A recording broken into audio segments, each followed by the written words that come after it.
Hey, this is Beebee here with my dog Ruby. This is I Love You, Colonel Sanders. We are about to enter Chopped, or something like it. So let's see what's next. It's our class. Look at this place. It's magnificent. Finally, we get to show our stuff. Finally? Wait a second. Oh no, we have to show our stuff. What if I totally blow it? You're not going to blow anything unless you want to, except maybe kisses to the crowd of fans. Sorry, that was a weird way to read that. Except maybe kisses to the crowd of fans you're going to earn with your signature adorable tiny food creations. Welcome, students, to the cooking arena.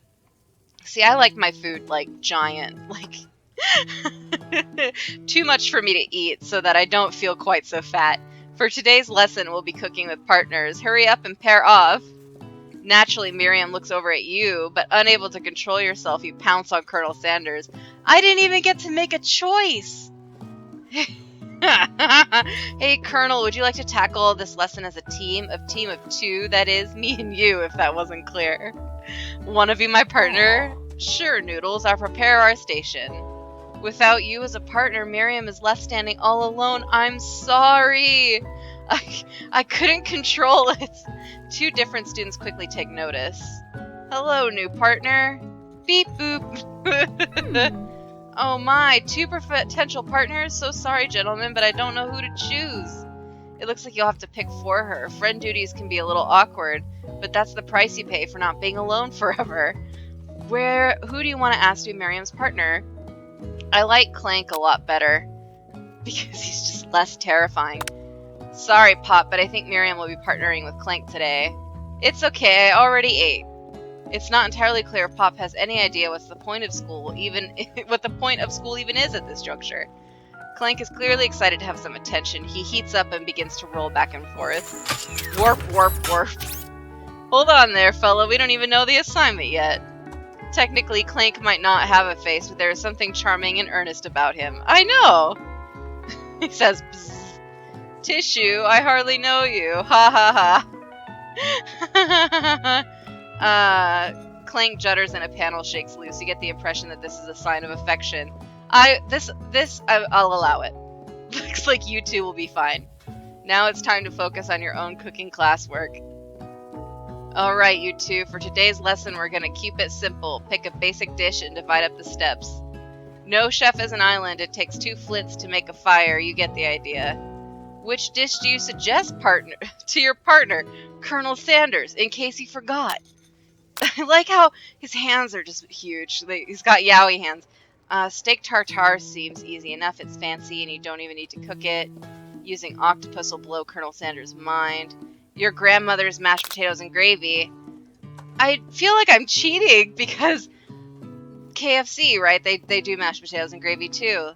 So this seems like the correct answer.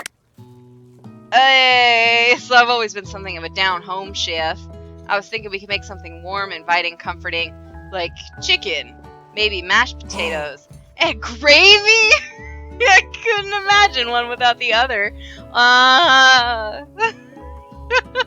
He casts a coy look at you. I hate this. Causing your whole face to go beet red. Embarrassed, you quickly turn away. We're vibing. I'll go get the potatoes. No, please, let me. Picking perfect produce is a passion of mine. Good, alliteration. Looks like things are getting pretty fresh around here. Does someone have a crush on Colonel Sanders?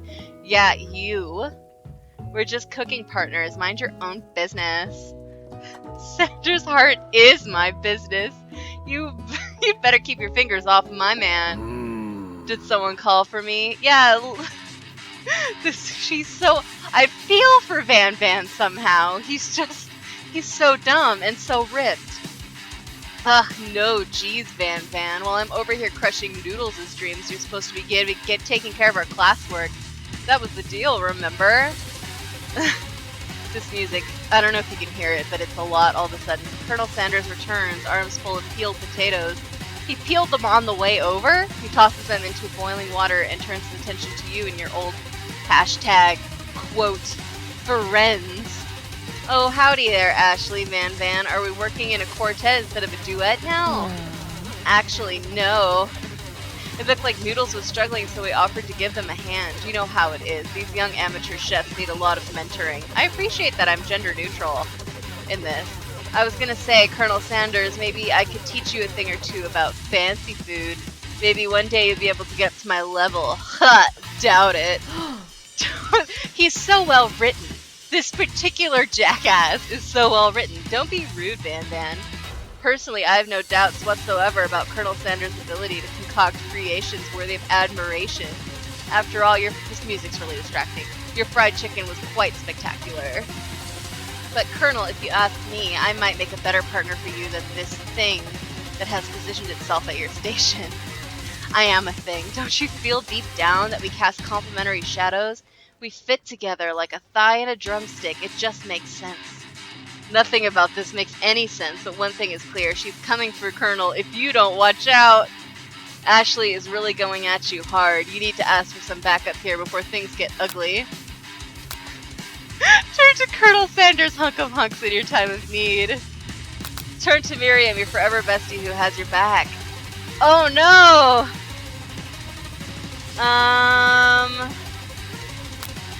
He's already got one person breathing down his neck, and I like Miriam anyway. You turn to Miriam, and as soon as you find her, she senses it and looks back. This girl's friend in need radar is second to none. She immediately comes running over. Is somebody threatening my friend? I will destroy them. God bless her. I actually think that Ashley and Van Van were just leaving you in the dust vis-a-vis my skill as a chef, perhaps. But stepping away from this competition, you are sorely mistaken. Miriam, you're a loyal friend, but Noodles is my partner for today's activity. Oh no! You look for Sprinkles in hopes that he might step in, but he's nowhere to be found. Darn those cute corgis and their short but sturdy stature. You look down at your station and realize that in the tension of the moment, your hands have been cooking on autopilot. Distracted by the drama, you've already crushed and boiled potatoes into a perfectly creamy mashed texture, with plenty of butter and cream for flavor. It's as if your natural passion guided you through the steps you know so well, while your attention was elsewhere. I know just what to do. Colonel Sanders extends his hand. He's holding a beautiful white porcelain gravy boat, out of which he pours a smooth brown gravy, smothering your nearly finished potato dish. Woo! Gravy flows down the mounds of mashed potatoes. The result looks spectacular. Granny would be very proud. No! Fuck you! Colonel Sanders holds a spork out to you. You reach out and grab hold of it, but he doesn't immediately let go. The two of you stand there holding the same spork. And for that small moment, all of the madness and pressure in this crazy world stops. Your eyes lock. The moment is electric. Time stands still. If you love something, set it free. Together you dig the utensil into the mashed potatoes and lift the heaping sporkful up. When you see Ashley with a sinister look, you know she's plotting against you to be with Colonel Sanders. But then, filled with rage and without thinking, you... This character is a menace! A menace! You fling the sporkful of mashed potatoes right into Ashley's stupid, beautiful face. Van Van, do something! Scooping up a fingerful, Van Van tastes the dripping mashed potatoes and gravy and realizes that it is delicious. Horrified by this revelation, he slinks away. Will he ever be able to cook something with so much love and integrity? Van Van, I'm sorry. Yeah, wow. Hold on right there, Noodles. You do not waste food in the broom cooking arena. Colonel Sanders, I expected better from you. If you throw one more spoonful, you'd both better be prepared to eat it from wherever it lands. Can I has potatoes face? This character is so incongruous so far. He's a misstep, I feel, but that's alright. Van Van rushes over, a covered dish in his hand. Mashed potatoes with gravy? Pathetic. It's on an axe. In just a few minutes, I prepared a full meal. Gaze upon my specialty, braised tentacle of octopus in my silky saltwater sauce. Plated on a battle axe blade forged by my supreme chef ancestors. I like him. You've ignored me for too long. This ends now. It is I who will have the first bite, and you will all look on with envy. It's the nerd! This is so intense! I wasn't expecting to fight! Alright, the interrupting student rushes at Ban Ban and swipes a bite of his signature dish right off the plate axe.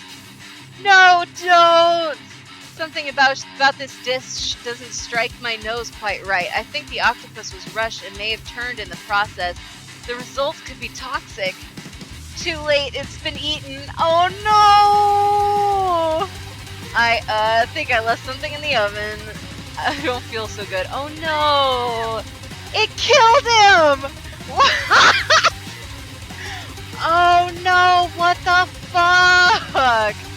Everyone step back, don't take another bite. Oh no, when you look at the back at the plate, the rest is gone.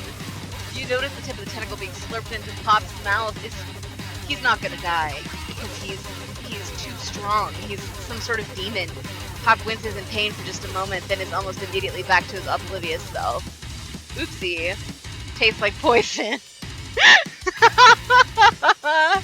The entire class has gathered to watch Pop's final moments. Shock has frozen the whole crowd. They are as motionless as statues. The class bell rings, disrupting the moment and snapping everybody back to reality. It would appear that Pop's enthusiasm for trying new things, despite obvious danger, has inoculated him against poisons of all kinds. Good for him! I'm not sure the professors here make enough money. You're probably right. The ghost of the student. Hello? Just turned into a ghost over here. Seeing that you're shaken up by that really annoying student and all his nonsense, this poor child. Colonel Sanders approaches you. I'm so sorry you had to go through that. Please let me walk you home. What about the ghost boy?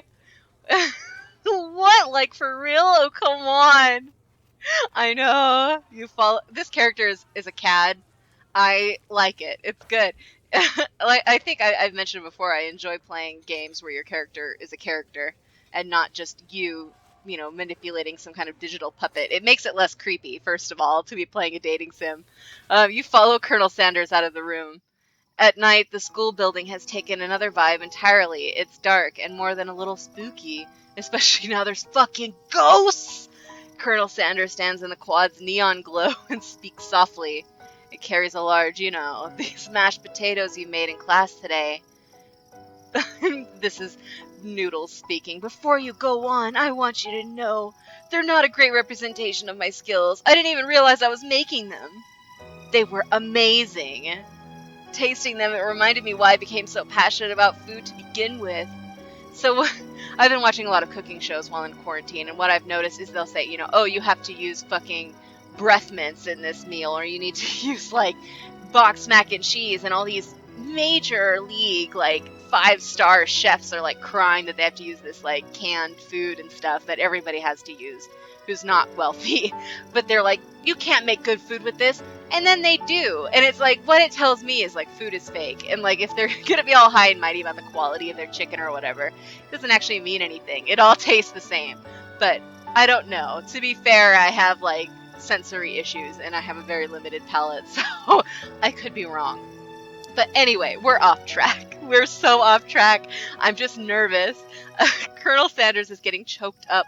Oh no! Cooking is obviously important to him in a way that you find inspiring. Now might be the perfect time to tell him you're developing feelings for him. Colonel Sanders? Yes, Noodles? There's something I need to tell you. Hold it right there! Oh no! There's something I need to tell you first. Oh jeez. You see, when I was just a boy, I had a dream that one day I would be the greatest chef the world has ever seen. And every day since then I've been working towards that dream. Day and night, never stopping, never resting. Also lifting a lot of weights, so many weights. We should follow our dreams with all of our hearts that our souls may grant them like wishes floating on a shooting star. Ugh. Fuck you. Hey, no, Shut up, I'm the one here who's to say inspirational stuff and be the star of the story. Are we forgetting that your cooking literally killed a guy? You can't prove that. I also saw you kill that guy. What was his name?